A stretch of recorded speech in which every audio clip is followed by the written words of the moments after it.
संविधान जो है, उस संविधान की जो ये रक्षा कर रहे हैं, इसलिए मैं आपके बहुत साथी। 9 अगस्त 1942 में 12 साल की थी। तब डू और डाई गांधी जी ने जो कहा था, उस मुताबिक मैं और मेरी 2 सहेलियां कॉलेज के सामने जाके नारे दिए तो हमको पकड़ा गया था।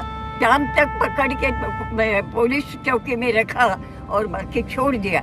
लेकिन मेरे पिताजी, मेरा भाई 3.5 साल जेल में था।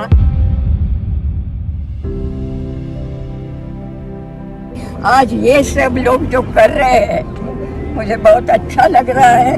मैं कल नहीं रहूंगी, लेकिन मुझे एक ही चाहिए कि मेरे देश का संविधान जो है, उस संविधान की जो ये रक्षा कर रहे हैं, इसलिए मैं आपके बहुत साथी।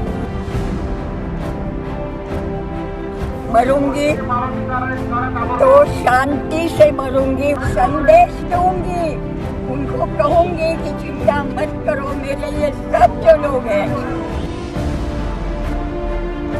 आपका सपना कभी भी तोड़ेंगे नहीं, ये मैं ऊपर कहूंगी।